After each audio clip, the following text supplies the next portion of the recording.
Assalamualaikum warahmatullahi wabarakatuh. Apa kabar anak-anak bapak sekalian? Semoga saja dalam keadaan yang sehat-sehat saja ya. Hari ini kita akan lanjutkan pelajaran kita. Kita masuk ke bab 2, judulnya Sastra Hikayat. Bab 2 bagian pertama untuk minggu ini ya, judulnya Sastra Hikayat. Tujuan pembelajaran kita pada hari ini adalah 1. Mengetahui sastra hikayat dan bentuk-bentuk hikayat, dan 2. Menjelaskan ciri-ciri hikayat. Oke, kita langsung mulai saja anak bapak ya. Hikayat itu adalah karya sastra Melayu klasik yang berbentuk prosa atau cerita yang berisi tentang kisah, cerita, dan dongeng. Hikayat biasanya ditulis dengan aksara Arab Melayu. Ya. Hikayat mulai berkembang pada masa Melayu klasik sehingga banyak menggunakan bahasa Melayu lama. Hal ini mungkin menyulitkan kita untuk membacanya, karena sejak disebut sebagai bahasa Indonesia, bahasa Melayu itu telah mengalami perkembangan dan mendapat pengaruh dari bahasa-bahasa asing lainnya. Contohnya kayak kata kerani. Nah, nggak tahu kan? Mungkin nggak pernah dengar kata kerani. Kerani itu sekarang sudah jarang dipakai. Mungkin dipakainya cuma di Malaysia. Kerani itu artinya sekretaris. Nah, kita mengambil kata sekretaris itu dari bahasa Inggris, secretary, ya. Nah, menjadi kata kerani. Kita rubah kata kerani itu, kita hilangkan kata kerani itu, kita pakai dari bahasa Inggris justru sekretaris, secretary. Padahal kita sudah punya istilah untuk kata kerani tersebut atau untuk orang yang bekerja sebagai sekretaris itu. Jadi itulah dia. Kenapa teks-teks lama itu atau hikayat itu mungkin sulit kita baca sekarang, karena itu tadi banyak menggunakan bahasa-bahasa lama, bahasa-bahasa yang sekarang mungkin sudah tidak atau jarang digunakan lagi. Oke ya. Nah, sementara kita lanjut. Tapi bukan berarti kita itu tidak bisa membaca hikayat itu. Apabila kita dalami, kemudian kita cari padanan kata tersebut, karena kata-kata dalam bahasa Melayu kuno ini atau dalam bahasa Melayu lama ini mungkin masih ada atau sebagian masih ada di dalam kamus ya, di dalam kamus umum bahasa Indonesia. Kata kerani tadi kalau kita cari mungkin masih ada di kamus ya, di kamus umum bahasa Indonesia. Nah, jadi tidak menutup kemungkinan kita bisa membaca teks-teks lama ini atau hikayat-hikayat lama ini. Mungkin lebih sulit itu saja. Kemudian juga bahasanya kadang-kadang terlalu berpanjang-panjang, tidak seperti bahasa kita sekarang yang lebih langsung ke arah makna atau tujuannya, apa yang hendak disampaikan. Kadang-kadang bahasa lama ini, bahasa Melayu lama ini berputar-putar ya. Ya, nanti kita akan lihat contohnya ya. Oke, kata hikayat sendiri itu berasal dari bahasa Arab yang artinya cerita. Berarti cocok kan dengan pengertiannya ya, cerita.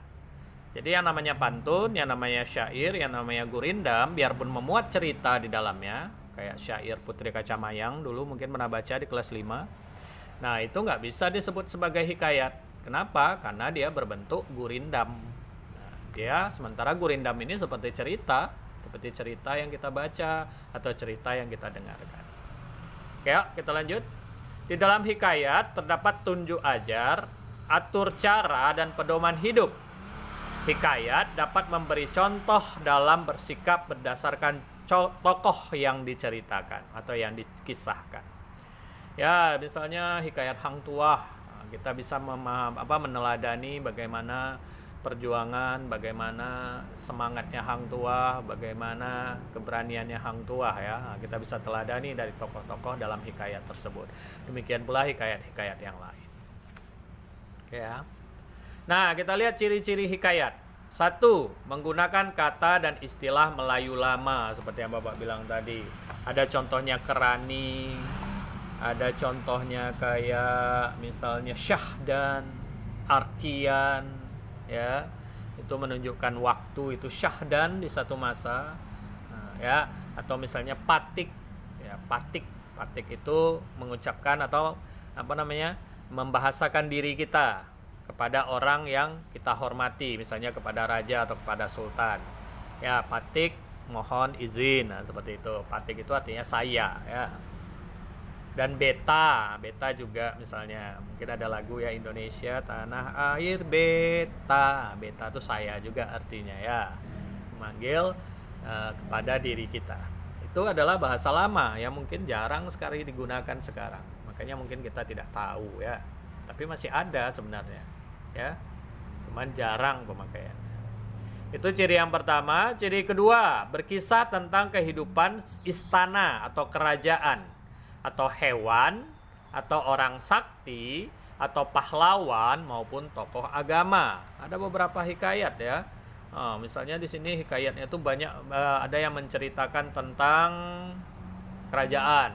Ya, misalnya kayak hikayat Hang Tuah itu sendiri bercerita tentang kerajaan, tentang tokoh Hang Tuah beserta teman-temannya yang mengabdi di kerajaan Melaka pada abad ke-15 Masehi ya.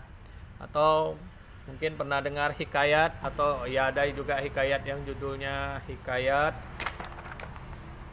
Indraputra, hikayat Sang Boma, hikayat Bulan Berbelah. Nah, ini lebih ke agama ya. Hikayat Mi'raj Nabi atau hikayat Nabi Mi'raj. Nah, ini hikayat tentang cerita kisah Nabi yang melakukan perjalanan Isra dan Mi'raj. Ada hikayatnya.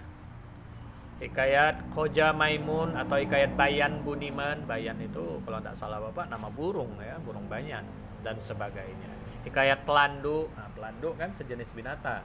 Nah, jadi kan seperti yang tadi kan ceritanya tentang kehidupan istana, keluarga kerajaan, hewan ataupun orang yang memiliki kesaktian atau orang-orang tokoh agama. Itu dia.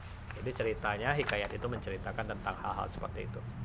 Kemudian yang ketiga, yang ketiga ini pengarangnya tidak diketahui, atau istilah sekarangnya anonim. Artinya pengarangnya itu tanpa nama, tidak diketahui, tidak dikenal. Kenapa begitu? Karena hikayat ini dulunya banyak disampaikan secara lisan, bukan tertulis. Kalau sekarang kan misalnya tertulis ya. Banyak sekali bisa kita ketahui sebuah karya itu dari penciptanya karena karya itu dicetak dan disebarkan menjadi buku. Contohnya apa ya? Nah, contohnya kayak dulu terkenal Laskar Pelangi, penulisnya Andrea Hirata misalnya. Atau Harry Potter yang nulis J.K. Rowling misalnya. Ya. Itu dia. Tapi kalau hikayat ini pengarangnya itu anonim atau tidak diketahui, tidak ada keterangan siapa pujangga yang mengarang naskah hikayat tersebut. Karena itu tadi, karena disampaikan secara lisan dari mulut ke mulut awalnya. Nah, kemudian seiring zaman barulah karya-karya hikayat ini dicetak dalam bentuk tulisan, ya. Biarpun begitu tetap juga tidak diketahui siapa pengarangnya ya. Jadi sifat pengarangnya itu anonim, tidak diketahui. Nah, sedangkan hikayat, jenis hikayat itu berdasarkan isinya. Jadi tadi kalau tadi itu ciri-ciri hikayat ya. Nah, sekarang ini hikayat berdasarkan isinya. Ya. Ada hikayat yang berunsur Hindu. Artinya apa? Ceritanya itu berdasarkan pada kisah-kisah dalam kepercayaan agama Hindu. Misalnya yang sangat terkenal itu adalah kisah Mahabharata dan Ramayana. Ini adalah kisah dari India yang sudah ada ribuan tahun yang lalu. Nah, ketika sampai di kita, sampai di orang Melayu, hikayat ini berkembang menjadi hikayat lain. Contohnya seperti hikayat Pandawa V atau hikayat Seri Rama. Ya. Nah, itu adalah pengembangan dari hikayat Hindu yang berdasarkan kepercayaan agama Hindu. Yang terkenal itu, yang paling terkenal adalah dari dua kisah, yaitu kisah Mahabharata dan kisah Ramayana. Nomor 2, hikayat berunsur Hindu Islam. Artinya apa? Artinya hikayat yang berasal dari tradisi Hindu lalu diubah sesuaikan dengan unsur Islam. Seperti hikayat Jaya Langkaro, hikayat Si Miskin, dan hikayat Indra Putera. Nah, di sini ada percampuran ya. Hikayatnya asal usulnya berasal dari tradisi Hindu. Nah, sesuai dengan perkembangan zaman disesuaikan. Ketika banyak orang sudah menganut agama Islam, orang Melayu menganut agama Islam, disesuaikanlah kisah-kisah dari tradisi Hindu tadi ke dalam khazanah agama Islam pula. Ya. Nah, makanya muncul kisah-kisah perpaduan antara perpaduan dari tradisi Hindu dengan ajaran agama Islam. Ya, seperti tadi hikayat Jangka Lengkaro, hikayat si miskin dan sebagainya. Jadi ceritanya dari tradisi Hindu, nah, kemudian dalam penyampaiannya dicampurkan dengan unsur-unsur agama Islam. Seperti itu. Kemudian 3, hikayat berunsur Arab. Ini adalah hikayat yang berasal dari tradisi Arab Persia atau Arab Parsi. Jadi ceritanya berasal dari tradisi Arab Parsi ya, atau Persia. Contohnya yang terkenal itu hikayat 1001 malam. Ya, hikayat 1001 malam ini terkenal ya. Di situ ada petualangan Simbad, Aladin dan sebagainya. Kemudian juga ada hikayat Abu Nawas. Nah, itu dia. Jadi itu juga diceritakan masuk ke dalam ranah budaya kita dan menjadi hikayat Melayu akhirnya ya. Berdasarkan dari unsur-unsur Arab tadi. Oke? Nah, hikayat sastra Melayu ini banyak yang terkenal, tapi ya seiring waktu kadang-kadang tidak lagi banyak diceritakan atau dibaca oleh orang. Tapi ada hikayat yang paling terkenal ya, yang terkenal di bumi Melayu. Pertama, hikayat Hang Tuah. Hikayat Hang Tuah ini mengisahkan tentang kepahlawanan Hang Tuah di kerajaan Melaka pada abad ke-15 Masehi. Hang Tuah ini memiliki karakter yang dicita-citakan oleh orang Melayu, yaitu dia berani, dia punya keterampilan, dia cerdik, dia tangkas, lincah, dan kemudian dia punya kesetiaan yang tinggi. Jadi itu adalah karakter-karakter yang kita inginkan, bukan cuma orang Melayu, semua orang rasanya menginginkan karakter seperti ini ya, berani, terampil, cerdik, pangkas, lincah, kemudian juga punya kesetiaan yang baik. Itu dia. Nah, hikayat ini tentang ya kepahlawanan Hang Tuah di kerajaan Melaka pada abad ke-15 Masehi ya. Ya, kita di kelas 5 juga pernah ya belajar tentang Hang Tuah. Mungkin masih ingat kalian, semoga saja masih ingat. Siapa orang tuanya, siapa ayahnya, siapa ibunya, siapa temannya, dan bagaimana dia akhirnya masuk ke istana Melaka dan menjadi seorang laksamana yang terkenal. Yang kedua, hikayat Siak. Nah, hikayat Siak ini mengisahkan tentang kerajaan Siak Sri Indrapura. Ya, yaitu sebuah kerajaan Melayu besar yang terletak di pesisir timur Pulau Sumatera atau istilahnya Pulau Perca ya, yang mencapai masa kejayaannya pada abad ke-18 Masehi.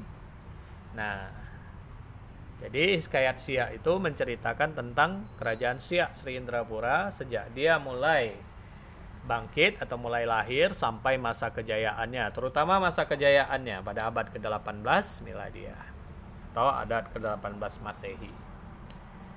Ya, naskah asli hikayat Siak ini masih tersimpan dengan baik di Perpustakaan Nasional Republik Indonesia di Jakarta. Dan juga hikayat Siak ini sudah pernah diterbitkan di Kuala Lumpur oleh Dewan Bahasa dan Pustaka pada tahun 1992 menjadi sebuah buku. Oke. Nah, kita lanjut. Ada istilah kayat kuantan. Apa ini kayat kuantan? Kayat kuantan itu adalah kesenian rakyat di daerah Kuantan. Nah, pertanyaannya, apakah kayat kuantan ini termasuk hikayat? Jawabnya tidak. Kenapa? Karena kayat kuantan ini adalah seni pertunjukan. Memang ada cerita di dalamnya, tapi dia lebih ke seni pertunjukan. Ya, kemudian bentuk kayat kuantan ini juga ada yang berbentuk pantun, syair, dan gurindam. Berbeda sekali dengan hikayat yang berbentuk murni cerita. Ya, jadi makanya kalau ada yang nanya, apakah kayat kuantan itu adalah sebuah hikayat atau hikayat? Karena sama namanya kayat. Ya, hikayat, kayat kan sama pengucapannya. Nah, kalau ada yang bertanya begitu, kita jawab tidak. Kenapa? Karena berbeda secara bentuk dan secara secara penyampaiannya. Kayat kuantan itu seperti yang Bapak bilang tadi adalah seni pertunjukan yang ada syair, ada pantun dan ada gurindam di dalamnya. Oke, sampai di sini saja pelajarannya. Oh ya, satu lagi, saya Bapak lupa. Ada beberapa judul hikayat ya. Ini bisa kita lihat. Misalnya hikayat Sri Rama, hikayat Indra Putra, hikayat Sang Boma, hikayat Hang Tuah, hikayat Bulan Berbelah, hikayat Nabi Mi'raj, hikayat Khoja Maimun, hikayat pelanduk jenaka, hikayat siak, dan hikayat pasai. Oke, sampai di sini saja pelajaran kita. Mohon maaf kalau ada kata-kata yang salah atau kata-kata yang kurang. Bapak akhiri dengan salam. Assalamualaikum warahmatullahi wabarakatuh.